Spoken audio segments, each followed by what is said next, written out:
하나님 앞에 서게 됐는데요. 심판받을 때에 뭐 택시 운전사에게 너는 천국 이렇게 보냈어요. 근데 그 다음에 있던 목사에게는 너는 지옥.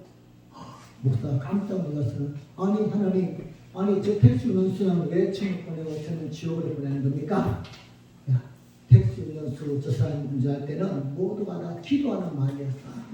근데 너가 강대했을 때는 다 쏘는 마음이었어. 졸지 마시고 제가 지옥 갈 수 있어요. 조심한 분입니다. 자, 저 사람의 종류에는 크게 세 가지가 있습니다. 여러분이 잘 알다시피 자, 어떤 사람일까요? 첫째는 알아서 하는 사람들, 스스로 시키지 않아도 하는 사람입니다. 뭔가 이렇게 누가 뭐 말할 필요가 없어요. 애들부터 어른까지. 애들은 공부하려면은 공부하려고 간수를 안 해도 자기가 다 알아서 하고, 어른들도 알아서 하는 사람인 겁니다. 얼마나 좋은 사람입니다. 자, 두 번째는 또 쉽게 하는 거, 쉽게 하는 거. 그리고 시키는 것만 하는 거예요. 자, 이것 해. 그러면 그것밖에 안 해. 그 주변에 있는 것이 눈에 보이지만도 하지를 않는 겁니다. 어쩌면 좀 답답하죠. 하지만 남한테 욕은 안 먹어. 자기 시키는 것은 다 하니까요. 근데 세 번째 어떤 사람입니까? 시키도 안 하는 사람이에요. 그냥 뭐 뵙게 세요.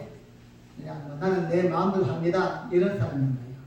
자기 생각대로 그냥 하고 싶으면 하고 하기 싫으면 안 하고 이렇게 세 종류의 사람이 있는데 우리는 여기보다 또 두 종류의 더 사람이 더 있습니다. 스스로 잘하는 사람이 있는가 하면은 나도 잘할 뿐더러 남도 잘하게 만드는 사람이 있어요. 여기 한 단계가 더 있는 겁니다. 그래서 본인만 스스로 하는 게 아니라 남들도 그 모습을 보면서 잘할 수 있게끔 좋은 이야기를 줄 수 있는 사람. 이 사람이 있는가 하면은 또 여기 또 한 단계 사람이 있는 거예요. 자기만 안 하는 게 아니라 남도 못하게 막는 사람. 그 사람 소식은 5가지 종류가 있는 겁니다. 자, 그럼 우리가 이렇게 교회에서 재직 세미나를 하고 또 하나님 원하시는 그런 일꾼은 바로 이런 사람입니다. 스스로 알아서 하는 사람이 아니라 나도 잘할 뿐더러 남도 잘할 수 있게끔 이끌어줄 수 있는 사람들. 바로 앞장서 있는 리더들을 만들기 위해서 우리가 이렇게 귀한 시간을 내어서 이렇게 함께 모여서 이렇게 어려운 자리에 앉아 있는 것입니다. 그래서 우리는 이 부분은 다 잘합니다. 스스로 웬만하면. 그만큼 배울 만큼 배웠고 또 알 만큼 알고 내가 이렇게 이것은 해야만 된다 안 된다 판매할 수 있지만 한 단계 더 성장해서 나를 통하여서 또 다른 사람에게 영향력을 줄 수 있는 사람. 우리 이런 것이 바로 축복의 그릇인 것입니다. 에피크토스가 책을 많이 지었는데요. 이분은 석토와 철학자입니다. 그분이 지은 글 중에는 이런 말이 있습니다. 우리에게 달려있는 것이 있고 달려있지 않는 것이 있다. 자, 우리에게 달려있는 것은 뭘까요? 즉 우리의 환경이나 우리의 인생인 것입니다. 제가 남자로 태어난 거 이건 바꿀 수 없는 거예요. 이건 아무리 노력해도 될 수 없는 겁니다. 하지만 달려있지 않는 것도 있는 겁니다. 이 말은 다르게 이야기하면 우리가 노력해도 안 되는 게 있고 바꿀 수 없는 게 있고 노력하면 바꿀 수 있는 게 있다 이 말입니다. 에피크토스가 태어날 때 노예로 태어났습니다. 또한 이 사람은 한쪽 다리를 저는 불구자로 태어났습니다. 이건 바꿀 수 없는 거예요. 노예로 태어났고 그냥 다리가 저는 것은 바꿀 수 없지만 거기에 굴복하지 아니하고 학문을 연구하고 또한 지식을 쌓아서는 훌륭한 인물이 된 것 이거는 바꿀 수 있는 거예요. 즉 노력하면 바꿀 수 있는 게 있고 바꿀 수 없는 게 있다는 겁니다. 자, 오늘 우리에게 우리가 오늘 본문은 금그릇, 은그릇, 질그릇, 나무그릇 이건 우리가 바꿀 수 없습니다. 이건 하나님의 영향인 것입니다. 어떤 사람은 금수저, 은수저, 나무수저, 흙수저 줬다 할지라도 이것은 바꿀 수 없지만 그것을 가지고 우리가 최선을 다해서 준비하고 노력하고 기도하고 몸부림쳐서 하나님께 쓰임할 수 있는 것 이건 바꿀 수 있는 겁니다. 그러니까 노력해서 만들어갈 수 있는 것, 이건 우리의 역할이 됩니다. 자, 그래서 어떤 면에서는 하나님이 기회를 주신 것, 이것은 모두에 다 공평하지만 그 기회를 내가 더 활용해서 거기에 대한 열매를 가져올 수 있는가, 아니면 나에게 주어진 기회를 그냥 그대로 버리는가, 이건 우리에게 달려있다는 겁니다. 오늘 우리가 했던 제이세미나 하는 것도 달려있는 게 아닙니다. 원래 없는 계획이지만 우리가 이것을 통해서 나를 또 한번 성장시키고 하나님이 원하시는 그런 축복의 것으로 만들어가는 것, 이건 우리에게 달려있지 않는 것입니다.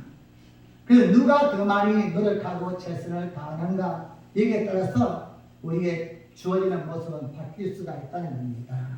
그래서 오늘 저는 이 자리가 모두와 다 똑같은 그릇이지만 그 그릇이 축복의 그릇으로 쓰임받는 것이 있는가 하면 저주의 그릇으로 쓰임받는 것도 있습니다. 성경 속에서 기록된 인물들은 보통 인물들이 아닙니다.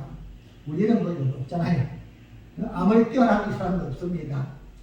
하나님이 특별하게 은혜 주시고 감동을 주신 그러한 인물들만 성경책에 기록되어 있는데, 그들 중에도 보면은 그의 마지막에 축복으로 끝난 사람이 있는가 하면 저주로 끝난 사람도 없지 않습니다.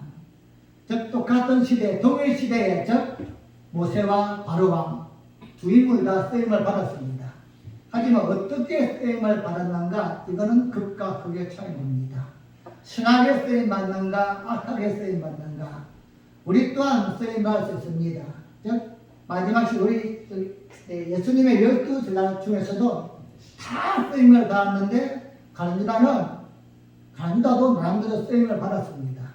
만약에 가룟유다가 아니었다면 베드로든 누구든 간에 예수를 팔았어야 돼. 그게 각본에 짜여 있으니까요. 그런데 내가 가룟유다가 안 되기 위해서 최선을 다했던 것, 또한 내가 가룟유다 될 수 있는 그런 상황에서 회복되어서 하나님께 온전하게 쓰임 받는 것, 이건 우리의 분량인 겁니다. 하나님 모두에 똑같이 제자, 재직, 이러한 또한 직분을 줬지만 내가 잘 쓰임받고 못 쓰임받는 것은 하나님께 달려있는 게 아니라 우리에게 달려있다는 겁니다. 자, 제가 그덕그덕 말씀을 드리지만 남유다와 또는 북이스라엘 왕들은 정말 은혜 중에 은혜를 입은 자입니다. 조건도 안 되고 자립도 안 되는 그런 자들을 하나님 일방적으로 왕으로 세워줬습니다. 이보다 큰 은혜가 없습니다. 그런데 그 이후에 그들은 대부분 다 하나님께 버림을 받습니다. 왜죠? 하나님이 버리려고 딱 너는 3개월 후에 버리겠다, 3년 후에 버리겠다, 이게 계획이 아니었어요. 그런데 그들에게 합당한 그릇으로 쓰임받지 못할 때에 악한 그릇으로, 버림받는 그릇으로 그렇게 주었다는 겁니다. 그럼 우리도 똑같은 것이겠죠. 목사이기 때문에 아니라 영원하다 이거 아닌 겁니다. 저는 항상 모세를 보면서 생각합니다. 여기까지 하나님이 손꼽으면 끝이에요. 가나안 땅에 너앞에 있으면서 못 들어가는 겁니다. 하나님 아직 힘도 있고 눈도 아직 충충하고 기력도 있습니다. 그렇지만 여기까지 하면 거기까지가 우리의 삶인 것입니다. 우리의 사역도 마찬가지입니다. 그래서 올 한 해 우리의 주신 사역을 지난 해보다 좀 더 다르게 감당하고 좀 더 다르게 내가 열매를 낼 수 있는 방법이 무엇일까? 우리 그런 의미에서 또 한번 대기 세미나 이렇게 열어보는 것입니다. 오늘 말씀을 통하여서 또 한번 정말로 교회에 하나님의 재직을 세운 목적이 무엇일까? 또한 내가 할 일이 무엇인가를 바로 알고, 나만 스스로가 아니라 다른 사람들을 또 유익되게 만들 수 있는 재직, 저는 목적이 이겁니다. 우리가 이렇게 지금 세미나 안에도 여러분 우리는 잘하고 있습니다. 스스로 지금 주일 성수하고 지금 물질생활 다 하고 봉사하고 다 하지만 좀 더 하나님이 원하시는 축복에 들어서 남들을 잘할 수 있게끔 이끌어주는 리더 역할, 지금 교회에서는 지도자 역할, 이런 역할을 하기 위해서 우리를 지금 따로 세웠던 것입니다. 그래서 이걸 제대하기 위해서는 우리가 참 감당해야 될 모습이 있고 가르쳐 나가야 될 모습이 있는데, 자, 오늘 본문 속에서 우리를 축복의 그릇으로 하나님이 또 재직으로 세운 이유가 있다면 세 가지가 있습니다. 자, 첫째는 모든 재직은 하나님이 쓰시는 그릇입니다. 모든 재직은요, 목사든 장로님이든 권사님이든 모든 재직들은 하나님이 쓰시는 그릇이라는 그릇. 자, 그럼 그릇에 이제 그릇 종류가 나오죠. 자, 디모데후서 2장 1절 말씀 다시 한번 읽겠습니다. 시작. 큰지는 금과 은의 그릇이 있을 아니요 나무와 주석을 있어 뒤에 쓰는 것도 있고 전에 쓰는 것도 있나니. 아멘. 자, 오늘 본문에 보니까 그릇의 종류가 나옵니다. 금그릇, 은그릇, 또 나무그릇, 실그릇. 어느 게 가장 값어치 있을까요? 사람들의 관심은 어떤 그릇인가 여기에 관심이 있지만 오늘 이 시간은 다른 것을 다 떠나서 그릇이라는 그러한 적 명제에만 관심을 딱 두시기 바랍니다. 모든 건 다 그릇이다 어차피.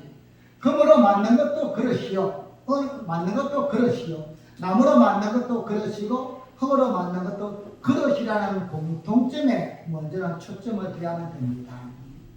자, 그릇의 용도가 뭡니까? 그렇죠. 무엇인가 담기 위하고 쓰기 위함입니다. 아무리 화려한 금으로 만든 그런 얼로 만든 그릇이 할지라도 그냥 장식장에다 두고서 보는 것은 그릇의 목적이 아닌 겁니다. 거기다 뭐 개밥을 담든지 소금을 담든지 뭔가라도 담아서 사용하기 위해서 만든 것이 그릇입니다. 자, 그럼 우리를 각 교회의 재직으로 하나님이 다양한 그릇으로 어떤 사람이 볼 때는 저 사람은 금그릇 같고 은그릇 같고 이것은 제쳐두고 모두가 다 그릇으로 우리를 택하였다는 것은 일단 쓸 수 있는 용도로서 택했다는 겁니다. 하나님이 쓰기 위해서 택했다는 것, 이게 바로 우리에게 먼저 마음에 담아져야만 됩니다. 우리는 어떤 모습인가, 즉 외관상 보이는 모습을 가지고서 많은 것을 평가하지만 하나님은 일단 우리를 쓰기 위해서 택하였다는 것. 어디에 쓸지는 모르지만 하나님은 쓰기 위해서 다양하게 금그릇, 은그릇, 나무그릇, 질그릇을 우리를 택하였다는 것. 여러분 다 쓰기 위해서 하나님이 택하였다는 것, 이 먼저 자존감이 있어야만 됩니다. 올 한해 하나님이 나에게 또 한 번의 기회를 주었다. 이건 정말 엄청난 축복인 겁니다. 근데 어떤 사람은 내가 참 재수가 없어가지고 그것들에 빠졌어야만 되는데 그런 사람도 있겠지만도 여러분 하나님이 우리를 쓰기 위해서 택하였다는 것은 이건 은혜 중에 은혜요 축복 중에 축복인 것입니다. 지금은 우리가 정확하게 이야기할 수 없겠지만 시간이 흐르면은 간증하게 되어질 것입니다. 그때 하나님의 나를 그렇게 일을 시키시면서 그렇게 사용하시면서 우리의 삶의 모습을 이렇게 바꿔줬고 나의 지경을 넓혀줬다 이렇게 고백할 날이 온다는 것입니다. 그래서 먼저 우리가 전제해야 될 것은 모든 그릇은 하나님이 쓰기 위하여서 택했다는 것. 여러분 금이냐 은이냐 재질에 관심을 두지 마십시오. 무슨 그릇이든 하나님이 쓰기 위해서 만드셨고 우리를 택하였다는 것. 남의 것이 좋아 보이고 아니면 또 내 것은 하찮아 보일 수도 있겠지만 그것은 두 번째 문제고 어쨌든 간에 나도 그릇이다. 그렇다면 그릇은 하나님이 반드시 쓰기 위해서 필요를 채운 것이고 만든 것이다. 어떤 교회는 일꾼들이 많이 있고 어떤 교회는 적게 있고 이런 또 장단도 있겠지만 그게 또한 합당하게 만드신 것입니다. 자, 그래서 저는 그러다면은 마태복음 25장에 달란트 비유를 저는 생각합니다. 한 주인이 왕위를 받기 위해서 먼 나라로 출발하면서 남아있는 종들에게 즉 각각의 책임을 맡겼습니다. 5달란트, 2달란트, 1달란트. 우리 일반적인 관심은 뭐죠? 누가 많이 받았는가 여기에 관심이 있는 거예요. 그런데 주인의 의도는 그게 아닙니다. 주인의 의도는 각자에게 적합하게끔 맡겨주면서 그것을 가지고 뭘 하라고? 일하라고 맡겨준 거예요. 그냥 주머니에 넣어가지고 쓰라고 준 게 아니라 그냥 땅에 파묻어 두라고 준 것이 아니라 뭐 얼마를 줬든지 간에 그것을 가지고 한번 일해보라는 겁니다. 주인이 돌아올 때까지 너 실력과 너가 할 수 있는 모습 안에서 최선을 다해보라는 것, 이게 주인의 의도였는데 우리의 관심은 누가 더 많이 받았는가 여기에 있는 거예요. 이건 주인의 의도가 다른 것입니다. 주인은 그 종들을 잘 압니다. 어떤 사람을 찬양을 시키고 봉사시키고 헌신하시기를 다 알기 때문에 그렇게 맡겨줬는데 5개 받은 사람은 부러워하고 시기하고 나는 한 개밖에 안 줬는가 마음이 꺼졌다면 주인의 의도와는 다른 것입니다. 주인은 우리 모두에게 다 적합한 그릇으로 불렀다는 것. 이런 그릇은 금그릇이냐 은그릇이냐 나무냐 흙이냐 이게 중요하지 않다는 겁니다. 하나님은 각자에게 가장 적합하게 가장 맞게끔 또한 가장 잘 사용할 수 있고 자신있게 일할 수 있게끔 그 부분을 맡겨줬다는 것입니다. 그게 우리 재직이고 또한 교회 속에서 우리가 맡고 있는 역할이요 분야인 것입니다. 그래서 나는 하나님이 쓰기 위하여 택한 그릇이다. 이 우리의 마음이 하나님 안에서 분명해야 하게 됩니다. 나는 비록 남들이 볼 때는 나무고 흙이고 보잘것없다 할지라도 이것 또한 하나님이 쓰기 위하여서 나를 세워진 그릇이라는 것. 그래서 우리 전체 그 시간 모든 제 시간 하나님이 쓰시는 그릇이다. 여러분 금그릇만 쓰는 게 아닙니다. 때로는 질그릇도 더 많이 쓰이고 때로는 나무로도 많이 쓰이는 것입니다. 성경에도 그렇게 있듯이 밥상에는 동일한 그릇이 없습니다. 밥그릇은 이상하게 생겼고 또 국그릇은 이렇게 생겼고 또 간장 담는 종기는 요만큼 생겼고 다 다르게 생겼습니다. 자, 만약에 모두가 다 국그릇만 있다면은 이거 용도가 또 이상한 거예요. 어디다가 간장을 담고 어디다 반찬을 담아야 될까요? 하나님은 모든 그릇들에게 용도에 맞게끔 갖추어 놨다는 것. 하나님이 쓰시기 위해서. 그래서 결론은 우리가 볼 때는 내 그릇은 쓸모없고 다른 그릇만 중요하다 생각하지만 쓸모없는 그릇은 없다는 겁니다. 하나님이 선택한 그릇은 하나님이 세운 모든 재직은 쓸모없는 사람이 없다. 내가 이걸 안 하려고 하다 보니까 그렇지. 내가 좋은 양을 주지 않으려고 하니까 그런 마음이지. 내가 하나님이 나를 세우셨고 나를 또한 쓰기 위해서 나를 택하였다. 이런 마인드와 의식이 있다면 쓸모없는 그릇은 아무도 없다는 것입니다. 모든 재직은 하나님이 쓰시는 그릇이다. 심지어는 말입니다. 저 교회 안에서는 조용하지만 교회 밖에 나가면 목사 뒷담화 이것도 또 쓰는 거예요. 어쨌든 간에 그냥 용도가 다르지만도 다양하게 쓰면서 하나님은 합력해서 교회를 그래서 또 교회 수문나게도 만들기도 하고 좋은 것만 항상 좋은 게 아닌 겁니다. 때론 나쁜 것도 하나님은 합력하셔서 더 좋게 사용하시는 것. 우리 첫 번째 시간 모든 그릇은 모든 재직은 하나님이 쓰시는 그릇이다. 이 확신을 품으시기 바랍니다. 자, 두 번째로 이왕이면은 귀하게 쓰임받는 그릇이 되어야 됩니다. 귀하게 쓰임받는 그릇. 자, 우리는 귀하게 쓰임받다면은 상당히 됐습니다. 말씀 디모데후서 2장 21절 말씀입니다. 21절 시작. 그러므로 누구든지 이런 것에서 자기를 깨끗하게 하며 귀히 쓰는 그릇이 되어 거룩하고 주인의 쓰심에 합당하며 모든 선한 일에 예비함이 되리라. 아멘. 귀하게 쓰는 그릇과 친하게 쓰는 그릇 딱 구별하면은 우리는 딱 판단할 때 귀하게 쓰임 받는 게 어떤 거죠? 금그릇, 은그릇입니다. 그렇죠? 이게 아주 소중하게 그냥 누가 만지기도 그냥 못하게 그냥 말이에요. 그 장식장에 넣어도 그냥 금고에 넣듯이 앞에 유리를 삼중으로 해가지고는 손때가 그냥 묻을까 봐서 이렇게 귀하게 쓰임 받는 거. 또한 친하게 쓰임을 받다면은 그냥 무슨 소금이나 담고 개밥그릇 이렇게 밥 주고 이런 거는 친하게 쓴다고 생각합니다. 이건 일반적인 사람들의 생각입니다. 근데 문제는 우리도 그렇게 생각하고 있다는 거예요. 교회 안에서도 앞에 보이고 화려하게 눈에 보이는 이런 직분들은 다 귀하게 쓰는 것만 같고 뒤에서 그냥 누가 알아주지도 아니하고 혼자서 묵묵히 하는 이러한 일들은 친한 일이 아닌가 그렇게 잘못 오해할 수도 있다는 것입니다. 자, 모든 재직은 하나님이 쓰기 위해서 선택한 그릇인데 귀하게 쓰임받는 조건이 있습니다. 일반적인 사람들이 생각할 때는 비싼가 아니면은 이것이 값어치가 있는가 또 아름다워 보이는가 또 화려한가 이것이 아니라 하나님이 쓸 때에 귀하게 쓸 수 있는 조건은 무엇입니까? 자기 일을 깨끗하게 하면. 깨끗한 그릇을 쓴다는 겁니다. 깨끗한 그릇.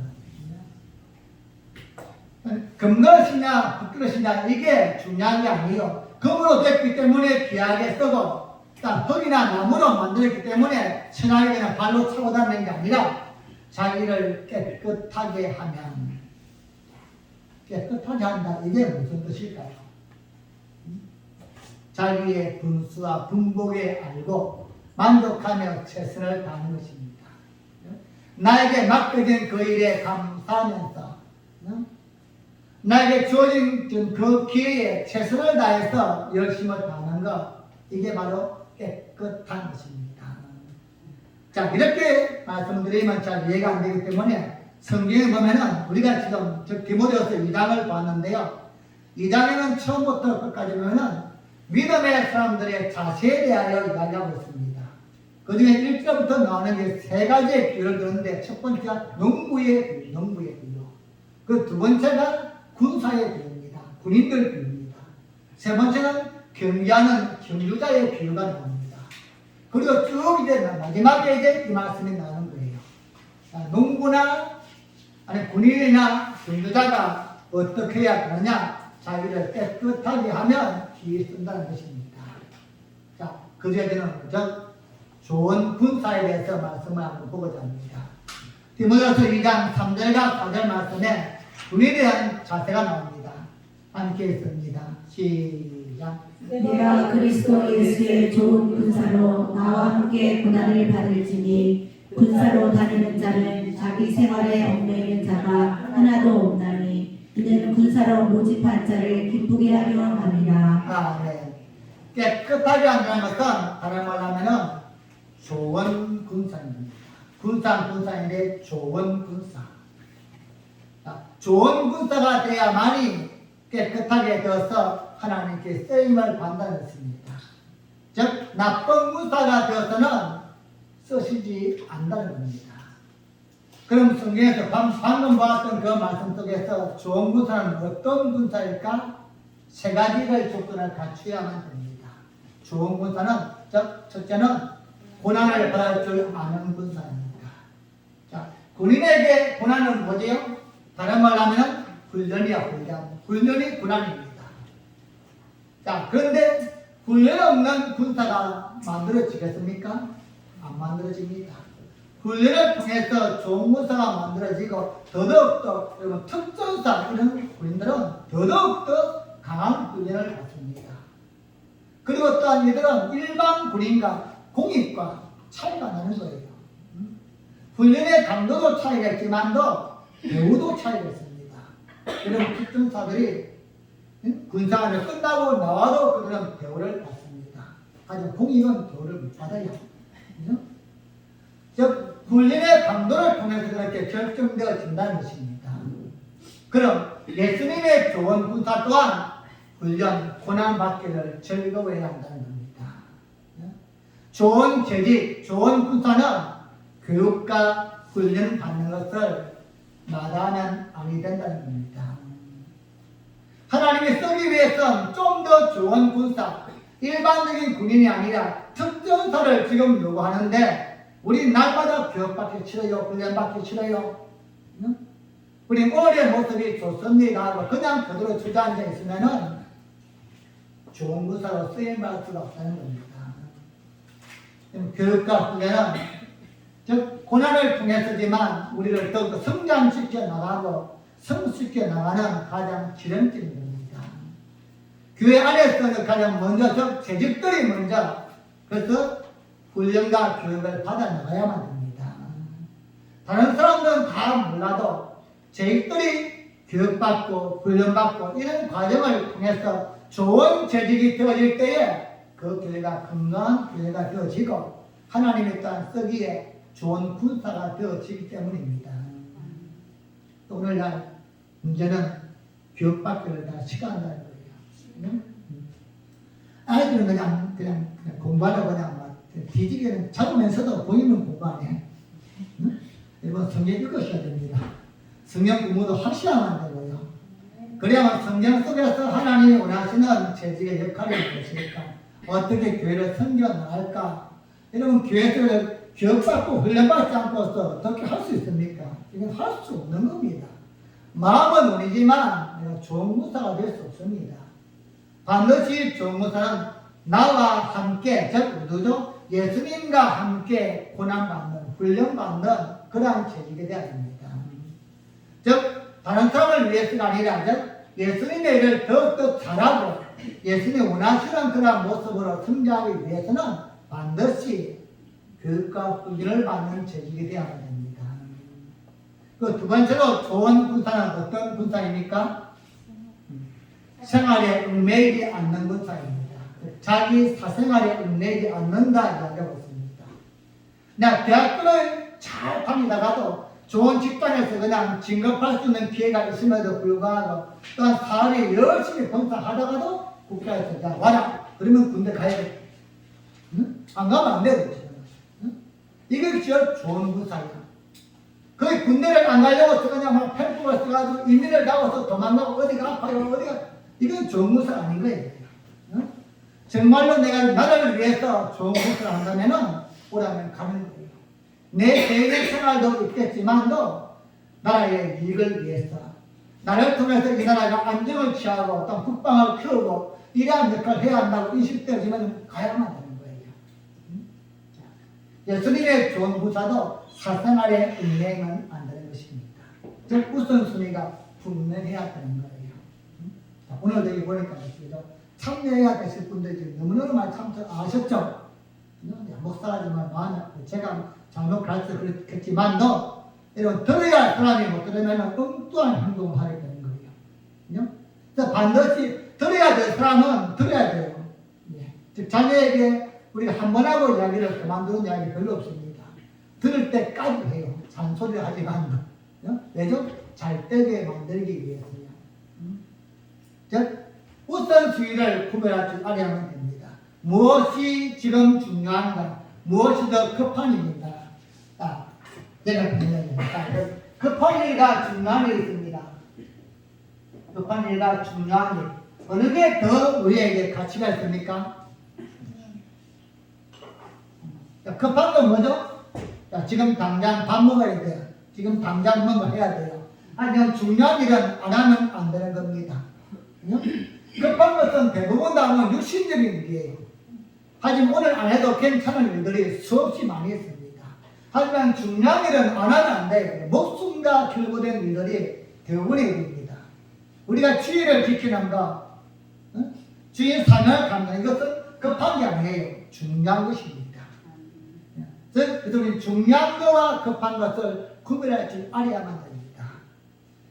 예수님의 좋은 군사는 예수님이 생각할 때에, 즉 예수님이 말씀할 때에, 예수님의 기준을 두었을 때에 어느 게 더 중요한 것인가, 무엇이 급한 것인가, 이걸 분별할 줄 아는 자가 바로 좋은 군사입니다. 그래서 성경은 우리에게 할 일이 많이 있지만도 너희는 먼저 그의 나라와 그의 의를 구하라. 그리하면 이 모든 것을 너에게 더해 주겠다 약속하신 거예요. 믿음의 사람들도 무엇을 먹을까, 무엇을 입을까, 무엇을 마실까 이거 하지 말라는 건 아니에요. 그것 또한 해야만 됩니다. 하지만 그것이 더 급한 게 아니라 더 중요한 게 있다는 거예요. 중요한 게. 그 중요한 것을 먼저 붙들면 나머지는 하나님이 해결해 주겠다 약속하신 거예요. 그 좋은 군사, 우리 예수님의 좋은 군사, 예수님의 좋은 재직은 이제부터 좀 가치관이 바뀌기 시작하면 됩니다. 급한 일이 아니라 중요한 일. 교회가 생각할 때에, 또한 하나님이 결정할 때에, 또한 내 직분적으로 판단할 때에 이건 정말 내가 아니면 안 되는 일이고 내가 없으면 안 되는 일이고 정말로 중요한 일은 여러분 양보하지 않기를 바랍니다. 한번 양보하면은 계속 양보해야만 됩니다. 그리고 수없이 타협하면 되어집니다. 그래서 한번 양보하지 않으면은 끝까지 이길 수 있습니다. 좋은 군사는 생활에 얽매이지 않는 군사입니다. 아무리 내가 좋아하는 일을 하다가도, 아무리 바쁜 일을 하다가도 오라면 가는 게 군인이에요. 근데 우리는 예수님의 좋은 군사이다, 좋은 재직이다. 자, 그리고 좋은 군사는 세 번째는 예수님을 기쁘게 하는 군사입니다. 자, 우리나라에서 대한민국에서 육군, 해군 공부를 이렇게 모집하면은 대한민국을 위해서 최선을 다해야만 됩니다. 나는 군인은 대한민국 군인인데 일본을 위해서 싸운다. 이건 누구노죠? 그죠? 이건 좋은 군사 아닙니다. 나쁜 군사죠. 우리를 부른 나라, 부른 사람을 위해서 최선을 다하고 열심을 다해야 되는 게 좋은 군사입니다. 우리를 부르시는 예수님이십니다. 예수님이 우리를 쓰기 위해서 군사로 그로서 택할다면은 우리는 예수님을 기쁘게 하면 됩니다. 예수님을 기쁘게 합니다. 자, 일제시대 때 하는 방법이 두 가지가 있어요. 하나는 뭡니까? 친일파. 하나는 독립군. 친일파로 살 것인가 아니면 독립군으로 살 것인가 이것밖에 없어요. 다른 건 없습니다. 일제시대 때 말입니다.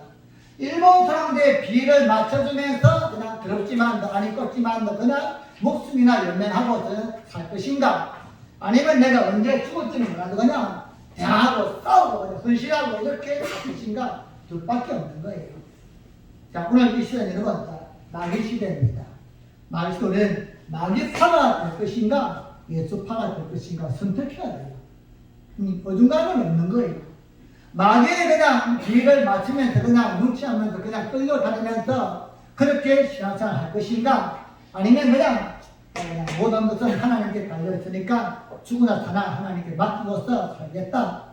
독립군으로 예수파로 살 것인가 이 누구를 기쁘게 할 것인가 선택하셔야만 됩니다. 항상 기도할 때마다 말씀을 들을 때는 예수님의 기쁨 내기 원합니다. 나에게 한 가지 소원은 그냥 그렇게 입에서는 고백하지만도 삶은 마귀 쪽으로 가고 있다면 이건 아닌 것이죠. 재직은 예수님을 기쁘게 하는 군사입니다. 자, 그럼 예수님이 가장 기뻐하시는 게 뭘까요? 우린 그냥 밥이나 그냥 한 그릇 사주면 좋아하지만도 우리 예수님이 좋아하시는 게 두 가지가 있어요.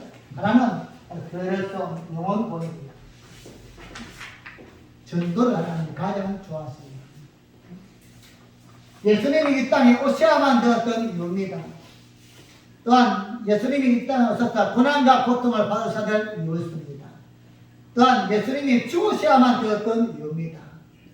그분이 지금도 우리를 위해서 애절한 마음으로 중보하실 이유가 있다면 바로 영혼 구원, 한 영혼을 살리기 위한 것, 이것 때문에 예수님이 하나님 영광 버리시고 이 땅에 오셨던 거예요.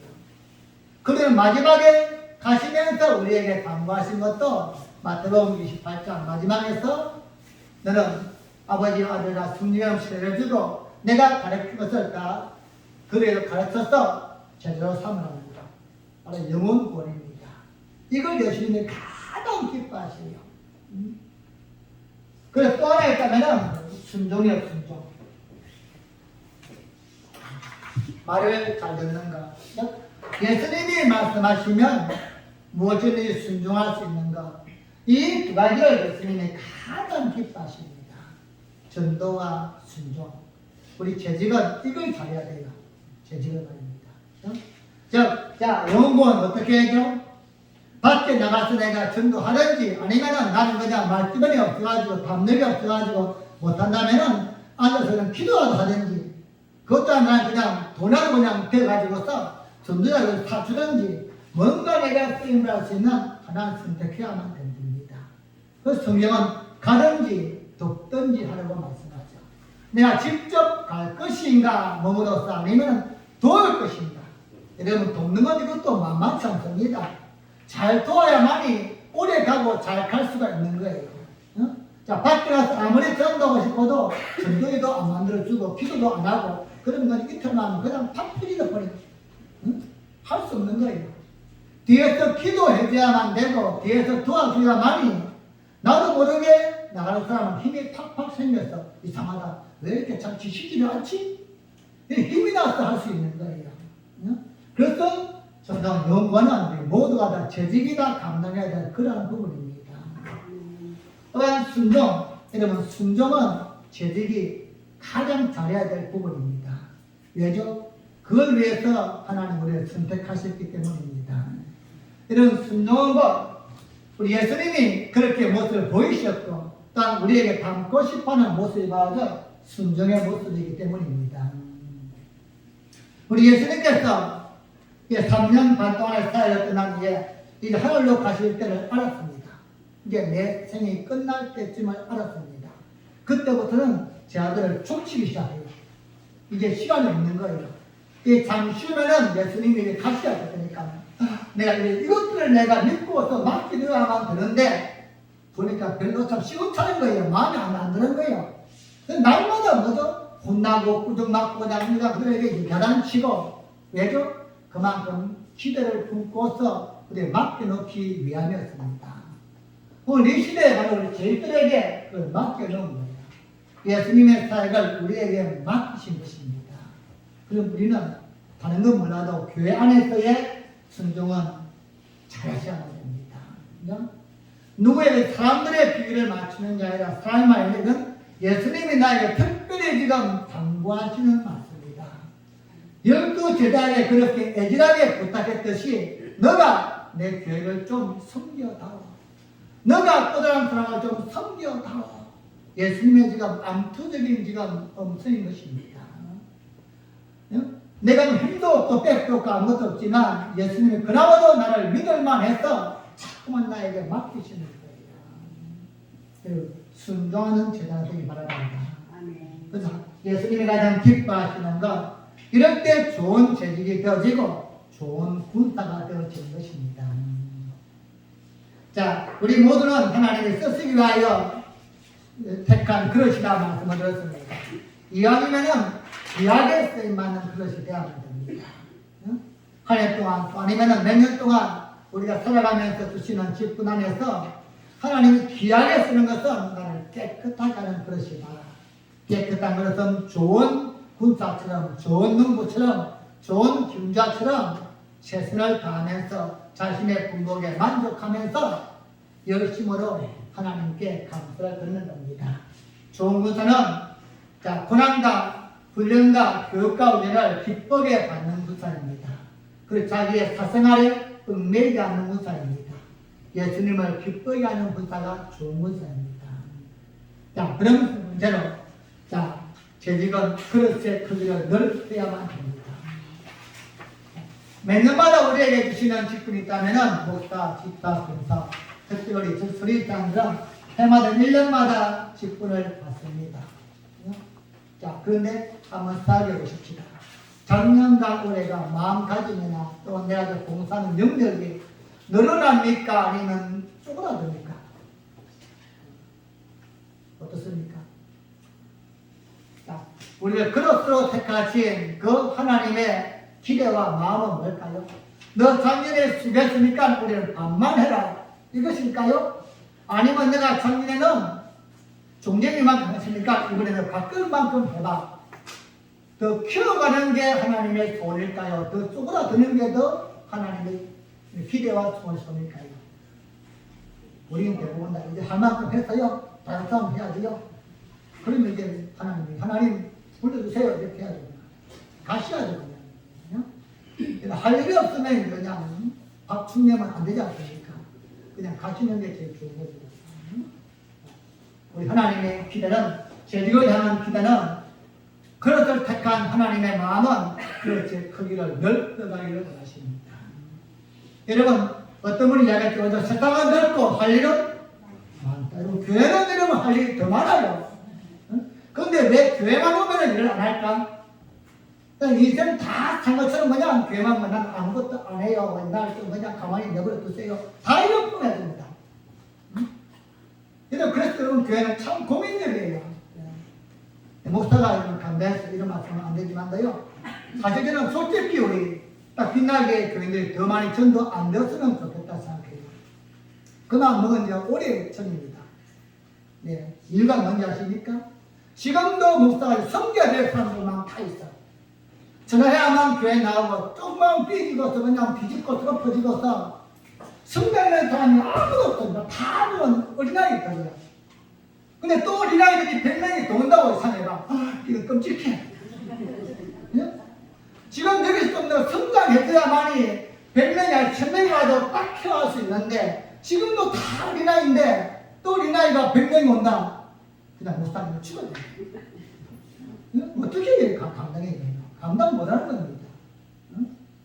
우리 제대로 세우는 목표는 하나님이 그걸 좀 넓거나 좀 키워나가는 겁니다. 그죠? 그래서 내가 성장해야만이 다른 사람도 성장시킬 수 있고 만들어갈 수 있는 거예요. 그래서 제가 서두에 이 말씀을 드리는 겁니다. 우리는 스스로 하는 대로 만족하면 절대 안 됩니다. 교회의 재직은 나도 잘하지만 남도 잘할 수 있게끔 이끌어주는 자, 선한 양면을 비칠 수 있는 자, 이런 사람이 되어야만 됩니다. 근데 오늘날 교회에서 좀 반대로 했습니다. 요한복음 10장을 보시면 예수님께서 열절 전에 제 아들과 함께 식사를 하시다가 갑자기 뻘떡 일어나서는 밖으로 나가서는 대하여 물을 부으시고는 허리에 수건을 두르고는 제 아들의 발을 씻겨주십니다. 한 명 한 명 다 씻겨준 후에는 어떻게 말씀합니까? 요한복음 13장 12절부터 17절 말씀입니다. 함께 했습니다. 시작. 저희 발을 씻기신 후에 옷을 입으시고 다시 앉아 저희에게 이르시되 내가 너희에게 행한 것을 너희가 아느냐. 너희가 나는 선생이라 또는 주라 하니 너희 말이 옳도다. 내가 그러하다. 내가 주와 또는 선생이 되어 너희 발을 씻겼으니 너희도 서로 발을 씻기는 것이 옳으니라. 내가 너희에게 행한 것 같이 너희도 행하게 하려 본을 보였노라. 내가 진실로 진실로 너희에게 이르노니 종이 상전보다 크지 못하고 보냄을 받은 자가 보낼 자보다 크지 못하니 너희가 이것을 알고 행하면 복이 있으리라. 아멘. 자, 우리 예수님께서 제 아들의 발을 왜 씻겼다고요? 내가 너에게 행한 것 같이 너희도 행하게 하려 하여 본을 보였노라. 이것을 알고 행하면 복이 있으리라. 저는 그랬어요. 재직은 교회에서 어떤 존재인가 보여주는 사람입니다. 보여주는 사람. 어떻게 교회를 섬겨야 하는지, 어떻게 주의 종을 섬겨야 하는지, 어떻게 봉사하고 헌신하고 주일은 어떻게 지켜야만 되고 물질을 어떻게 관리해야만 되고 어떻게 서로 돕고 이걸 보여주는 사람이 재직입니다. 하나님이 다양한 그릇을 택한 이유는 바로 보여주기 위함이에요. 너 금이냐 은이냐 이게 아니라 그 그릇들을 통해서 각자의 위치에서 보여주기를 원하는 것입니다. 근데 오늘날 교회 속에 재직들이 잘 보여주지 못하고 있습니다. 여러분 그것을 어떻게 증명합니까? 누군가 내가 한 사람이 교회에 들어왔을 때 또한 내가 누군가 한 사람을 전도해 온다면은 그 사람은 누구를 닮을까요? 목사를 닮지 않습니다. 자기 전도한 사람을 꼭 닮습니다. 주일 성수하는 거, 11조하는 거 꼭 닮아서 그렇게 하게 돼 있어요. 왜죠? 보여주는 게 그거니까요. 그래 누군가 잘 보여주는 게 아주 중요한 것입니다. 한 사람이 잘 보여주면은 그 다음 사람은 자연적으로 이렇게 하고 되는가 보다. 그렇게 따라가게 돼 있는 거예요. 여러분 오늘날요 적은 교회를 어려움을 당한 이유가 있다면 이 중에 하나가 있습니다. 큰 교회는 조직이 되어 있어요. 누가 말 안 해도 자연적으로 가서 성경 공부하고 봉사하고 헌신하는데 작은 교회는 보여주는 사람이 없는 거예요. 심지어 말입니다. 그러면 다른 교회에서 신앙생활 하다가 보면 와도 주일 보면은 주일 흥분도 안 해요. 난 저게 인간인가 싶어요. 아니 다른 데서 보면 안수리 닦아가지고 하고 완전 말입니다. 보여주는 사람이 앞에서 잘 보여줘야만 되는 거예요. 우리 교회 틀을 이렇게 체계를 보여주고 규칙을 가르쳐주고 이렇게 일하고 이렇게 봉사하면 됩니다. 그렇게 만들면 그 다음 사람은 또 그렇게 들여서 만들어져 가는 것입니다. 근데 이게 안 되면은 교회는 힘들어집니다. 자, 우리는 보여주는 사람입니다. 즉, 예수님이 12제를 왜 택했습니까? 많은 무리들 중에서 밤새 예수님이 기도하신 후에 마가복음 3장 13절에서 밤새 기도하신 후에 뽑은 자가 12명입니다. 그들을 샘플로 만들기 위해서. 샘플로 만들기 위해서. 오늘날 교회 속에서 저희들은 바로 샘플입니다. 보여주는 사람입니다. 교회 안에서도 보여줘야지만 교회 밖에 나와서까지도 우리 빛나는 이런 교회입니다. 우리 목사는 이런 목사입니다. 우리 교우들은 이런 교우들입니다.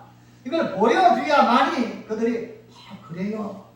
좋은 교회네요. 가보고 싶어요. 이렇게 얘기했는데 당신들은 빛나는 교회가 어떤 교회입니까? 몰라요. 뭐 설명할 게 없어. 내가 생각해 본 적이 없으니까요. 보여줘야만 됩니다. 우리가 보여줄 게 너무나 많이 있지만 오늘 우리 재직 세미나이기 때문에 특별히 뭘 보여줘야 됩니까? 신앙의 생활의 기본을 잘 보여주시기 바랍니다. 여러분, 기본이 지금 안 되어 있는 교회가 너무나 많이 있습니다. 마땅히 주의를 지키는 기본이에요, 기본이요. 그리고 또한 교회가 또 헌금하고 봉사하고 이렇게 기도하는 것, 이건 기본인데, 기본이 안 되어 있는 재직이 교회를 지키다 보니까는 새로운 사람들은 당연히 그렇게 안 해도 되는가 보다 이 그냥 아주 철저하게 되어 있는 것이에요. 그래서 다른 교회에서는 하다가도 여기 오면 안 해. 왜죠? 여기 오니까 안 하니까 안 하는 거예요. 몇 명만 열심히 하고 있지 다른 사람은 다 뒷전두고 있는 거예요. 신앙생활의 기본들을 잘 가르쳐주죠. 큰 것을 가르치지 마십시오. 어차피 큰 것만 우리도 못하고 일단 가르치도 못해요. 하지만 기본적으로 지켜야 될 것, 예배생활, 이걸 꼭 가르쳐야만 됩니다. 그래서 내가 먼저 보여줘야 돼요. 야, 나와 같이 가자. 함께 아니면 데리고 오든지, 야, 나 다음 주에 나와? 혼자만 오는 게 아니라, 나도 어디서 만나든지, 본인이 항상 먼저 앞서 보여주는 것, 이게 보여주는 삶이 돼야만이 재직이 인정받게 되어지고, 틀이 굳건히 만들어져 갈 수 있는 겁니다. 자, 오늘 제가 다른 건 다 말 못하겠어요. 생활적 정착에 대해서 좀 말씀드릴 겁니다. 자, 교회는 여러분 날마다 새로운 식구들이 와야만 합니다. 자, 우리끼리만 있으면 우리끼리는 좋아. 하지만 한 10년 후 되면 이들이 다 비어야 됩니다. 교회가 다 텅텅 비어야 되는데 그때 되면 다시 가실 분들 많죠? 앞으로 10년만 가십시오. 더 하나님이 보너스를 주시면 다행이고 10년 동안 하는 거 이제 말하면 잘 보고 하나님 할 거예요. 보너스를 할 건지 안 할지는. 자, 교회는 날마다 생활적에 들어가야만 됩니다. 자, 그런데 생활적에 들어오는 게 문제라 정착이래요. 정착이 안 되는 거냐? 100명이 왔다 갔다 해도 우리가 늘게 없는 거예요.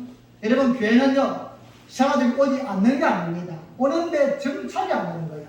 이게 누구의 책임이 있을까요?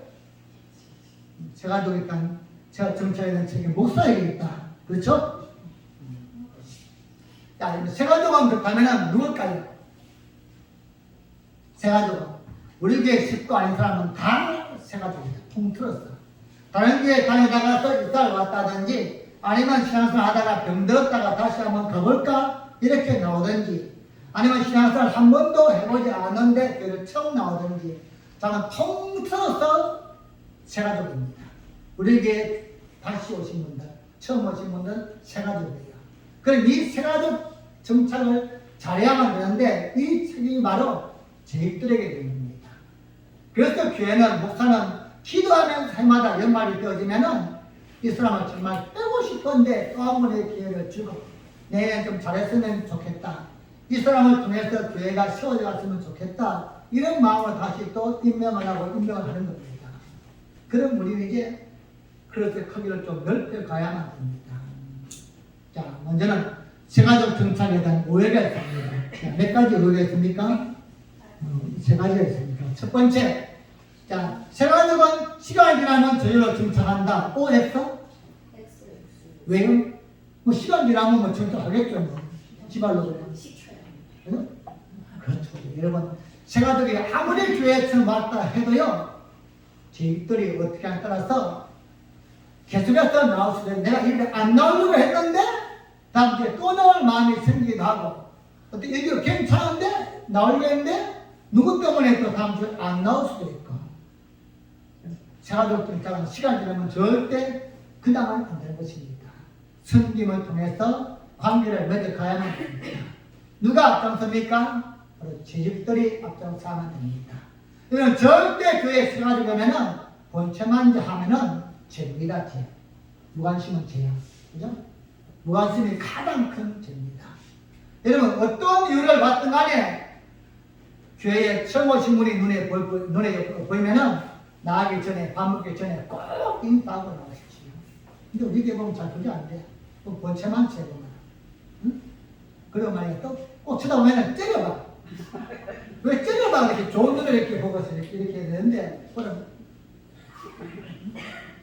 눈을 그냥 파야 그럼 좀 관심을 어떻게 했습니까? 저랬었어요. 뭐 특별히 뭐 나는 말투는 없어. 이러면 언변을 뭐 5분 동안 하라는 게 아니야. 그냥 인사만 한번 웃으면서 한번 하고 가도 분위기랑 달라지는 겁니다. 이건 누가예요? 재직이야, 이게 재직이요. 그래 재직을 세우는 거예요. 어? 근데 뭐 한다는 말이야. 보면은 매일같이 그냥 만나는 사람들끼리만 하고 그 사람은 나중에도 되고 또 안 해도 괜찮아. 그 사람은 그냥. 그렇다고 마음이 뭐 깨지는 거 아니야. 처음 온 사람이 굉장히 중요하고 지금 참 소중한데 그 사람은 본체만 죄요. 여러분 이거 등록하려고 마음을 품었다가도 없어지는 겁니다. 시간이 지나면 저절로 정착 안 합니다. 자동은 없어요. 그냥 관심을 얼마만큼 주느냐에 따라서 그에 정착할 수도 있고 정착 안 할 수도 있다는 것입니다. 그래서 꼭 관심을 주십시오. 재직이 먼저. 나는 재직이기 때문에 앞에 가서 인사도 해야 된다. 가서 한마디 하고서 웃어주고. 자, 그럼 두 번째, 우리가 잘못 생각하는 오해가 뭐죠? 세가족 정착의 책임은 담임 목사에게 있다. OX? X. 그럼 오해 감사해요. 자, 그럼 누구한테 있죠? 뭐죠? 자, 담임 목사는 설교로서 은혜를 끼치고, 세가족은 제집들이 관계를 잘해야만 되는 거예요. 알겠습니까? 제집들이요, 목사가 세가족에게 가면 부담감 느껴. 부담감 느끼는 거죠. 근처도 그냥 못 오게 하시죠. 그냥 제집들이 가면은, 저는 빛나게, 저 누구누구 근사님, 누구누구 집사입니다. 너무너무 반가워요. 잘 오셨어요. 인사마다 하면 세금을 내야 뭘 해요? 공짜. 관계가 얼마만큼 잘 되어 있는가.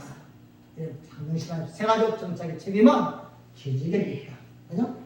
목사가 설교를 잘못해가지고 막 죽었어. 그러면 자기 책임이 있어. 하지만 관계 때문에 깨어졌다. 분위기 때문에 깨어졌다. 그러면 재직들에게 책임이 있는 거예요. 그걸 위해서 재직을 세워주시는 것입니다. 자, 세 번째.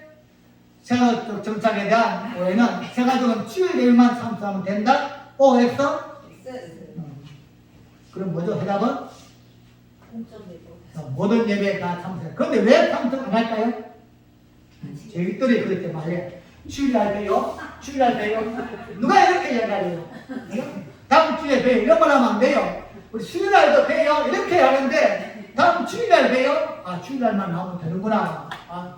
이런 거 교회는 주일 예밖에 없어. 그렇게도 생각하는 걸 그렇게 해요. 우리가요, 밤마다 9시 되면 나오시면 기도되어 있어요. 그거 한번 나와보실래요? 자꾸만 더 자주 나올 수 있게끔 해야 되는데 꼭 주일날만 나올 때 딱 그냥 잘라버려 이렇게. 처음부터 잘하게 되는 겁니다. 처음에 나와가지고 주일날만 나오다 그 다음에 수요일날 나오려면 부담 넣게 이렇게 해요. 근데 처음부터 잘하다가 한 번쯤은 빠질 수 있어요. 그래서 모든 것은 처음부터 잘 하셔야 됩니다. 그래서 신앙생활도 처음부터 잘 가르쳐야 돼요. 그래서 예배 시간 되면 어떤 일이 있어도 참여해야 된다는 것을 자꾸만 언지를 줘야 돼요. 자, 그러려면 재직이 먼저 참석해야 되겠죠. 그래서요, 재직은 우리 하나님께 축복이지만도 딱 그럽니다. 자, 부담과 동시에 또는 뭘까요? 사명이야. 부담 아니면 그냥 참 사명인 것입니다. 그냥 사명으로 생각하면 기쁨으로 감당하고 이야기할 수 있지만 부담스러우면 이야기 안 해야 돼요. 그래서 부담이냐 사명이냐 이게 우리 속에서 판가름이 되어져야 됩니다. 그죠? 내가 예수님을 위해서라면은 사명감으로서 얘기하겠다. 그죠? 근데 부담스러우니까 안 해야지. 그럼 나를 쉬운 이유와 목적이 없는 것입니다. 제지가 앞에서 잘 보여주시면 됩니다. 특별히 생활적들에 대해서는 여러분이 이제 마인드를 바꾸시기 바랍니다. 이제 각 교회마다 재직이 온전히 세워지시면은 분위기가 바뀌어지십니다. 자, 그리고 다음은 생활적으로 절대 하지 않아야 될 것입니다. 이거 하면 안 돼요. 이거 하면 그냥 강제 추방시켜야 돼요. 맞아? 자, 처음 온 사람들에게, 처음 온 교인에게 뭘 안 해야 될까요? 자, 첫째는 교회 안에서 절대 혼자 가면은 그냥 아주 이 사람 깜빵이 보내야 돼. 이러면 이건 정말요, 죄를 짓는 겁니다, 죄를요. 자, 우리가 입장을 바꿔서 말입니다. 다른 곳에 갔다고 생각해 보세요. 다 두들고 다시 너번에 혼자만 내가 아무도 와서 말도 한마디 붙이지 않고서는 그냥 본체만 잡으면 그냥 아주 왕따 시킨다. 이러면 거기 다시 오고 싶겠어요? 아무리 내가 오고 싶어도 잘 올 마음이 없을 겁니다. 그래서 교회 안에서는 절대 세가족을 혼자 있게 하면 안 됩니다. 자, 그 처음부터 와가지고 이렇게 딱 예배를 함께 딱 드렸다. 아니면 중간에 와서 예배 드렸다. 근데 예배 끝난 후에 딱 보니까 누가 있어. 새로운 사람이. 그럼 그때부터는 집에 갈 때까지 옆에 누가 붙어 있어야 돼요. 그걸 이제 제일들 해야 돼요. 그럼 누군가 빨리 가서 하든지 아니면 내가 급한 일 있으면 나는 지금 밑에 주방 당부이니까는 함께 좀 해. 서로가 가서 함께 세워서 이런 교회가 좋은 교회인 거예요. 아무도 안 하면 누군가 하겠지. 누가 아무도 안 하는데. 스스로 이렇게 먼저 앞장서서 가서 먼저 이렇게 손을 내밀어야만 됩니다. 절대 혼자 있다 하시면 안 됩니다. 즉 식사할 때도 가장 앞자리 좀 섹시게 괜찮아. 이번엔 거죠. 처음 왔으니까요. 그래서 식사할 때 같이 이렇게 우르르 모였어. 여러분, 제발이 없다면 주일날만큼은 아는 사람끼리 좀 함께 좀 먹지만 집에서 매일 먹으면서 이렇게 그냥. 알았지? 주일날만큼은 이렇게 좀 모르는 사람끼리 좀 먹어 이렇게 함께. 주일까지도 같이 그냥 걷잖아. 지겹지 않아요. 주일날은 가능하면 이렇게 내가 평소에 못 만나는 사람들, 그러니까 같이 특별히 우리 세가족이 왔다면 여러분 신경을 바짝 써야 됩니다. 내 행동이 잘못되어지면 그 사람은 안 올 수 있다. 그거는 내 책임일 수 있는 것입니다. 그래서 성경 뭐라 하죠? 바리새인들에 그죠? 너도 천국에 안 들어가려고 문을 막고 있으면서 남도 못 들어가게 막고 있는 거. 이 행위가 바로 죄질이거든요. 우리 수호신 목적은 바로 그겁니다. 우리 문을 판매해주고 들어오세요. 이렇게 해야 되는데 나도 그냥 안 들어가려고 막아서가지고 있어서는 남도 못 들어가게 막을 수 있는 거. 이런 행동은 안 되는 거예요. 절대 교회에서는 혼자 있다는 한다는 거. 자, 두 번째는 자, 세가족에게 이익을 벌어가지 말라. 여러분, 눈꽃만큼이라도 세가족에게는 이익을 벌려는 그런 마음을 먹으면 안 됩니다. 특별히 동거래하면 절대 안 돼요. 그래서 10원짜리 하나라도 즉 세가족에게 동거래하면은 관계도 끼워지고 친한도 끼워지게 됩니다. 정말로 돈이 필요하면 잘 보세요. 자, 그냥 대출 받고 해야 돼요. 어떤 이유라도 처음 온 사람들에게 이익을 벌려가지 말라. 뭐 나는 뭐 봄에 사니까 혹시 필요합니까? 꼭 필요하면은 교회에서 목사 강구를 할 수 있는 거예요. 개인적으로는 절대 부탁하면 안 됩니다. 자, 세 번째 하지 말 것은 은혜가 안 되고 덜가 안 되는 말을 하지 말까. 말 조심을 해야 돼. 자, 교회에 딱 왔는데 보니까 예배 분위기도 괜찮고 한데 누가 보니까 말하는 데 보니까 우리가 이런 거 사람이 없어. 누가 뭐 어쩌고 안 그래야 될 말들을 듣는 겁니다. 그러면 마음이 상하고 은혜가 바뀌어지게 되는 것이에요. 여러분, 우리끼리는 그래도 뭐 욕하고 싸울 수 있는데 세가족이 있다면 이런 말 한마디도 좀 그럴 만큼은 좀 조심해줘야만 되는 거예요. 그죠? 내가 말 한마디 잘못함으로써 그 사람의 마음이 깨어지고 즉 덕이 안 되는 말입니다. 그죠? 이놈의 교회는 참 힘들어 죽겠다. 안 하면 되는 거예요. 근데 그 말을 듣는 사람은 나는 생각하지만도 듣는 사람은 그렇게 안 듣는 거예요. 이 교회는 힘든가 보다. 많이 어려운가 보다. 공부를 많이 해야 되는가 보다. 그것이 와전이 될 수 있는 겁니다. 그런 밖에 나도 말이에요. 그쪽에 가지마, 그쪽에 힘들대. 무기력도 몰라. 그냥 내 말이 그렇게 교회를 막을 수 있다는 것입니다. 그래서 은혜 안 되고 덕이 안 되면 절대 하시면 안 됩니다. 아멘. 네 번째로, 자, 실수하거나 잘못을 지적하지 말라. 왜죠? 아니, 모르니까요. 그냥 모르기 때문에, 그냥 우리가 아니, 조심스럽게 잘 해야지. 아, 그것도 몰라요. 핀잔 주면은 안 됩니다. 그냥 우리가 그렇게 한다면은, 우리가 대파 머리끈 머리끈을 붙잡고 싸워야 된다. 내가 생활적에는 절대 실수하지, 아, 그게 아니고 이겁니다. 네, 우리 밑에 뭐 식당, 화장실 이런 거 아는 사람은 다 알아요. 근데 모르는 사람들은 모릅니다. 물도 어디서 먹는지를 모르고 있다. 그러면 모를 땐 좀 실수할 수 있고 잘못할 수 있다는 것입니다. 그때는 그냥 잘 그걸 섬겨주고 배려해야 합니다. 자, 다음 다섯 번째, 가르치려고 하지 말라. 이것도 교회에서 문제예요. 좀 오래됐게 가지고 가르치려고 해요. 자, 제 직은 어떤 사람이다? 섬기는 사람이에요. 섬기는 사람이에요. 가르치는 사람이 아닙니다. 예, 즉, 제 직은 섬기는 사람이지 가르치는 사람이 아니라는 것, 이걸 명심해야 돼요. 근데 우리는 그냥 하루가 먼저는 섬기려고 해요. 여러분, 섬기려면 내가 제대로 알고서 섬기면 안 돼요. 내가 이 정도 분량이 돼야만이 섬길 수 있는데, 남들에게 가르칠 수 있는데, 나도 잘 모르면서 남이 내 마음에 안 들면 맞다, 틀렸다, 가르치면 안 돼요. 제 직은 항상 섬기는 사람입니다. 자, 여러분, 그럼 교회에서 제일 많이 섬겨야 될 사람이 누구죠? 목사예요, 목사. 목사 제일 많이 섬겨야 돼. 그 다음에 안수집사님과 권사님들이 많이 섬겨야 돼. 그 다음에 일반 집사님들이 섬겨야 돼. 누구를? 평신도들을, 세아웃들을. 그들은 모르기 때문에 섬겨야 될 사람입니다. 자, 마지막 여섯 번째로 나쁜 모습을 보이지 말까. 여러분, 우리는 보여주는 사람이 됐습니다. 우리가 보여주는 대로 그들을 다 믿고 그들을 다 확신하고 평가합니다. 아, 이 교회는 이 정도구나. 이 교회 수준은 이렇구나. 이 교회 수준은 시장 수준이구나. 돈대기 시장이구나. 이것들을 보는 대로 이야기합니다. 그래서 일부라도 세가지고 있다면 호텔 수준급을 해줘야 돼요. 뭔가 하나 해도 말입니다. 질서를 지켜도 그래 오늘 만큼 좀 참아야지. 이런 게 있으면 내가 나쁜 모습을 보여주면 절대 안 됩니다. 내가 평소에 했던 게 아니라 그날만큼이라도 세가지고 절대적으로 좋은 모습을 보이는 것. 특별히 보면 개인적으로 보면 화를 잘하는 사람들이 있거든요. 이게 보면 평소에도 붙어 있는데 보면 누가 있더라도 말에 보면 생각도 안 해요. 하지만 생각을 해야 합니다. 내가 한번 그런 나쁜 모습을 보임으로 인해서 그 사람이 실조할 수 있다는 것이죠. 이게 우리 책임이기 때문이죠. 그렇기 때문에 죄직은 그만큼 책임이 있고 상급이 있는 겁니다. 일반 평신도들은 그냥 말도 함부로 해도 돼. 하지만 죄직은 주의를 내가 요거 싶어도 참아야만 돼요. 또 특히 보면 시간 지키는 거 이런 거 잘해야 돼요.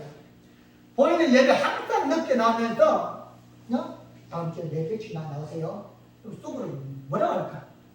일하지 않으세요. 그렇게 나오죠. 나쁜 모습을 절대 보이지 않는가. 그것은 이게 죄지가 그래서 힘든 겁니다. 그만큼 우리가 이렇게 보상과 은혜가 있지만도 그만큼 내가 책임지는 자리이기 때문입니다. 자, 이런 행위들을 우리가 하면 절대 안 되는 겁니다. 자, 그러면 우리가 해야 될 게 있어요. 꼭 해야 될 것 세 가지. 이러면 이제 문제도 가죠? 아니, 할 것은 세 가지인데 안 할 것은 몇 가지요. 자, 첫째 뭘 해야 합니까? 그렇죠. 사랑과 친절을 베푸는 것. 여러분, 언제까지?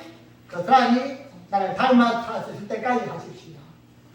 자, 내가 베풀면은 우리 하나님이 나에게 공급해 주십니다. 그럼 내 힘으로 하려면은 지치버립니다.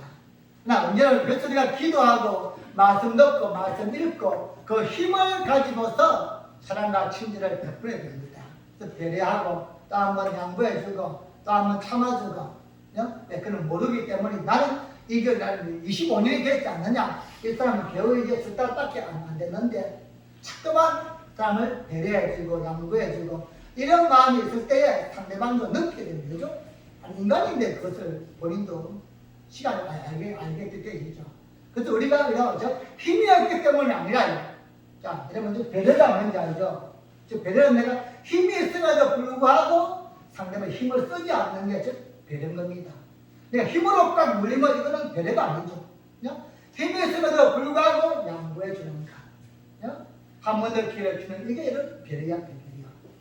내가 생각할 때 저 사람은 나보다 훨씬 더 오래 다녔고 훨씬 더 뛰어난데 날 이렇게 참아주는 것이구나, 양보해 주는 이게 보여지면은 그때부터 그 사람은 성장이 되어집니다. 그리고 그 사람 닮아가게 되어지는 것이에요. 그것이 또 교회는 제지가 다른 사람은 몰라도 내가 교회를 위해서 참 그냥 하나님 위해서 내가 또 빛나교회 우리 함께하는 교회 주안의 제지이기 때문에 한다는 겁니다. 그죠? 그거 아니면 내가 정말 할 말 다 하고 내 마음으로 할 수 있지만도 교회 때문에 양보하고 배려한다 이런 마음이라도 여러분 사랑과 친절을 베푸시기 바랍니다. 여러분이 그렇게 한 만큼 생활도 합니다. 내가 배운 만큼 합니다. 아직 못 배우면 할 수가 없습니다.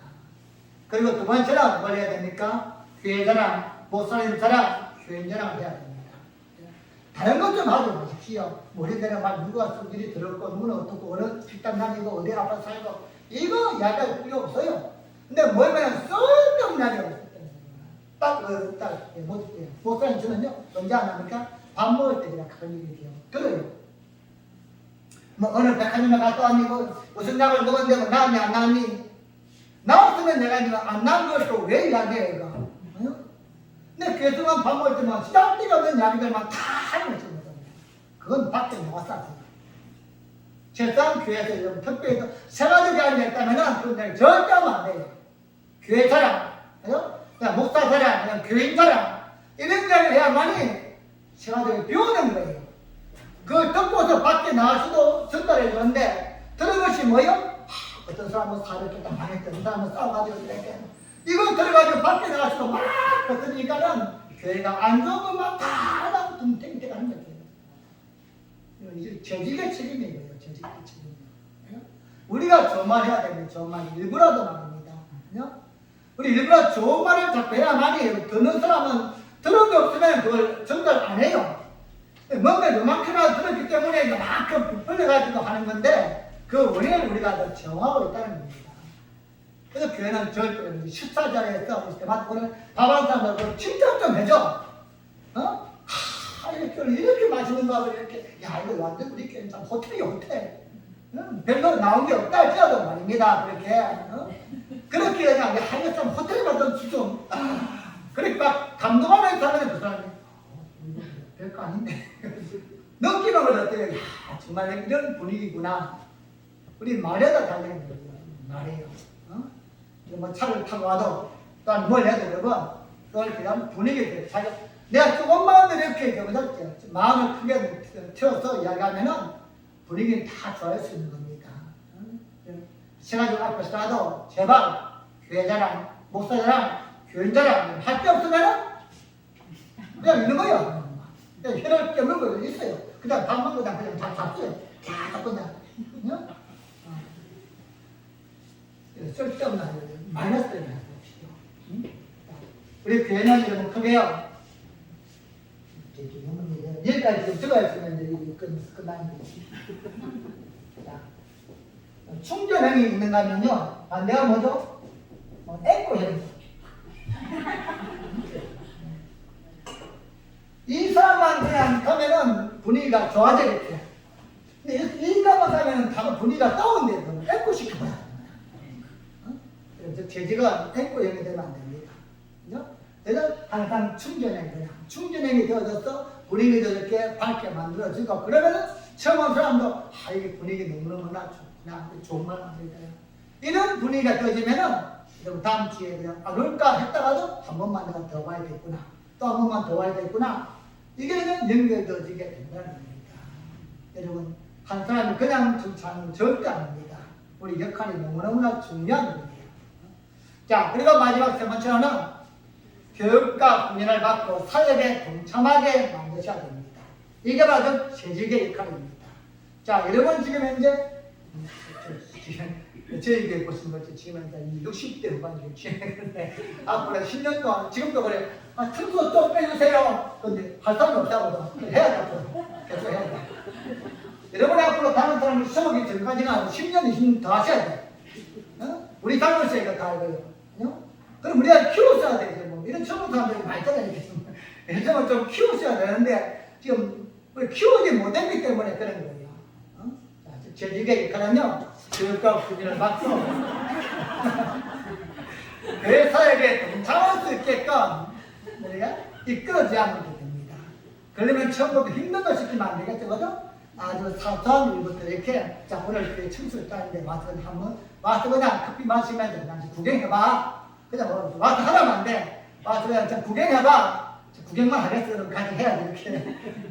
이렇게 조금씩 끌어넣어서 같이 할 수 있게끔 하는데 우리는 혼자 다 하면 다음은 미래가 없습니다. 미래가. 또 반드시 세가족이 교회 전철하면은 성장할 수 있게끔 저희들이 이끌어줘야 하는 겁니다. 자, 어느 쪽으로? 좋은 쪽으로. 좋은 방향으로 이끌어줘야만이 교회가 미래가 있게 되어지고 그런 것을 하면 배운들 해요. 야, 나는 말이야, 야, 이쪽 교회 나갔다 하면 아무것도 안 해. 너무너무 편해. 이게 좋은 줄 알아. 저쪽 교회에서는 열심히 이쪽 교회에서는 아무도 시키지 않아. 예, 시키는 사람도 없고 본인도 하려고 하니까 그런 거예요. 그리고 잘 시키시면은 교회 인물들이 엄청 많이 있습니다. 여러분, 그래도 교회 나가시는 분들은요, 사회에서는 한 가닥 다 해. 그렇죠? 뭐 사장, 뭐 부장, 과장, 뭐 보면 뭐 교수, 원장 다 있어요. 근데 교회에서 보면은 다 보면 바보들이야. 아무것도 안 해. 왜? 시키지 않으니까, 가르치지 않으니까. 우리 저희들이 가르치셔야 됩니다. 자, 올 한 해 동안에 다음에 이제 자, 내년도에 내가 청소를 이제 그만두겠다 이런 분들은 빨리 한 명씩 다 택하십시오. 아시겠죠? 그래서 여기서 구인면을 만들어 놓으셔야 돼. 만약 구인면 없으면 그냥 계속 하셔야 돼. 그냥 뭐 빠지는 거 없어요. 그러니까 다음 사람들 사역에 충실하게 동참할 수 있게끔 만드는 것입니다. 자, 이렇게 우리가 예배의 칼이 아주 중요한 것입니다. 자, 그럼 마지막 결론적으로 자, 우리 저들에게 힘든 것만 있는가? 그거 아닙니다. 자, 우리 하나님이 여러분을 쓰기 위해서 크로스로 제주로 택하였는데 우리가 귀하게 쓰임받는 그릇이 되어야만 그런데 이걸 그럼 교회에서 열심히 일만 하고 이거 도대체 뭡니까? 다른 사람들 쉬기만 쉬어서 다른 사람 편하고 우리만 일하는 것 같은 이거 아니지 않습니까? 하지만 하나님께서 우리를 부르신 이유는 거기까지가 아닙니다. 마태복음 13장 43장은요 천국에 대해서 우리에게 보여줍니다. 천국 우리가 죽어서 우리 하나님께 가야지만 이 땅에서 천국은 교회입니다. 교회를 우리가 왜 불렀는가? 이유를 말씀해 줍니다. 마태복음 13장 44절 말씀드리겠습니다. 시작. 천국은 마치 밭에 감추인 보화와 같으니 사람이 이를 발견한 후 숨겨두고 기뻐하여 돌아가서 자기의 소유를 다 팔아 그 밭을 샀느니라. 아멘. 자, 우리를 하나님은 자, 교회란 그런 밭에 불렀습니다. 자, 교회란 밭에 불른 거예요. 자, 이건 교회입니다. 자, 불러서 우리에게 일을 맡겼습니다. 자, 너 일하라 이겁니다. 자, 그럼 우리는 우리 입장에서 볼 때는 뭐죠? 일입니다. 일. 그렇죠? 하나님 입장에서 볼 때는 뭘까요? 일이 아닙니다. 하나님께서는 보화를 어딘가에 감춰놓고는 이걸 찾아가는 겁니다. 찾아가는 거예요. 그래서 작년에는 우리의 각자에게 다 일을 맡겼는데 어떤 분은 여기만 열심히 파서 이렇게 어떤 분은 여기만 또 열심히 파서 이렇게 근데 올해 또 파는데 여기만 또 파니까 내가 또 여기만 파 보아는 어디 있죠? 여기 있을 거야. 하나님 우리에게 보화를 교회에 감춰놓고는 보화를 찾아가라는 겁니다. 하나님의 의도는 보화를 주고 싶어하는 게 마음이에요. 우리가 일을 시키는 게 목적이 아닙니다. 우리가 뭐 일해봤자 얼마나 열심히 일할 수 있겠습니까? 여러분 교회는 하나님이 다 하십니다. 그 중에 우리를 일을 시키고 그래서 택한 이유는 너가 지금 그렇게 갖고 싶어하는 그 보화, 그 축복의 보물을 내가 줄 것인데 그냥은 주지 않는 분이십니다. 반드시 하나님은 대가를 지불하시는 분이십니다. 그걸 위해서 우리에게 1년 동안에 목사, 권사, 집사 이러한 크로스 택해서는 일을 해보라는 겁니다. 근데 일의 능률을 하나님은 절대 따지지 않습니다. 세상은 여러분 선거가 없으면 그냥 잘라버려. 이게 없으면 퇴출시켜버려. 하지만 하나님은 또 한 번 기회를 줬지 않습니까? 작년에도 나에게 그릇을 쓰임받게 했는데 올해 또 쓰임받게 또 선택해 주었어. 이건 우리에게 너무나 감사한데 우리 날마다 팠던 것만 파고 있는 것이에요. 하시는 거냐? 10년 전에도 이만큼 팠고 지금도 이만큼 팠고 더 이상 파보려고 생각하지 않아. 하나님 이 밭 어디에 이런 품이 놓은지를 몰라요. 그러기 위해서는 우리가 안 했던 사역들도 넓혀 나가야만 합니다. 주일 예만 나오신 분들은 주일 5예배도 나와보세요. 수요일도 나와보세요. 자, 기도에도 나와보세요. 하나님은 어디에 보안을 감춰놨는지 몰라요. 그러니까 노아에게 하나님은 보안을 주기 위해서 산 꼭대기에다 감춰놨고 그리고 너 배를 지라는 거예요. 말도 안 되는 소리 같지만 노아는 순종함으로써 120년 지으면서 보안을 찾은 것이에요. 자, 다니엘은 사단 굴 속에다가 보안을 감춰 놓고는 야, 너 들어가라. 우리 같으면 들어갈까요? 안 하고 말지 그냥 안 들어가지. 근데 다니엘은 믿음으로 들어갔던 것입니다. 들어가 보니까 거기에 보아가 있는 거예요.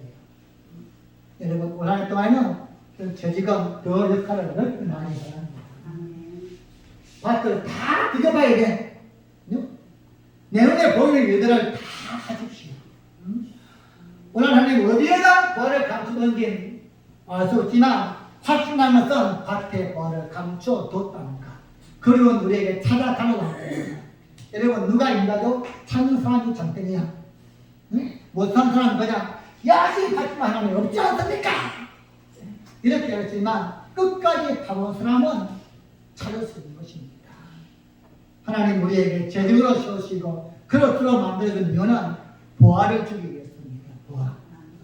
여러분, 보화는 누구나 받을 수 없는 사실을 알아야 됩니다. 끝까지 다 파야만 되고 지금 내가 봤던 그 부분에 보화가 없다면 다른 부분을 파보셔야만 됩니다. 그래서 우리가 말씀을 주시고 감동을 주지 않습니까? 그럼 그 말씀에 순종해서 한 번도 가보지 않은 아브라함처럼 여행을 가보는 겁니다. 또한 불불 있지만 사단을 냈다 아버지처럼 들어가 보는 거예요. 남들의 생각으로는 거기 가면 죽는다겠지만 내 속에는 확신은 아닌 거예요. 자꾸만 감동이 되어지고 느낌이 되어지고 해보고 싶은 마음이 있다면 하십시오. 그것이 하나님이 보화를 감추어 둔 것입니다. 여러분, 올 한 해 동안에 여러분 재직의 직분으로 끝나지를 마시고 하나님이 나에게 재직의 직분을 통해서 내가 받고 싶어하는 준비된 보화를 내가 찾아서 발견하고 그래서 나도 기쁘고 남들에게 나누어 주고서 나를 통해서 또 다른 사람을 변화시키고 영향력을 줄 수 있는 이러한 모든 재직이 되기를 간절히 축복합니다. 우리 찬양을 하고서 우리 한번 기도가 마치겠습니다.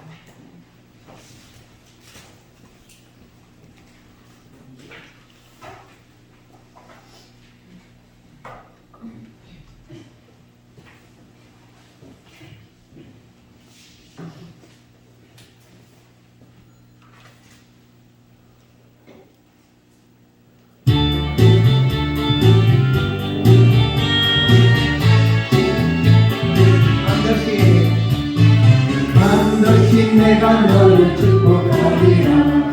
반드시 내가 너를 들었으리라. 천지는 영원히 나를 입고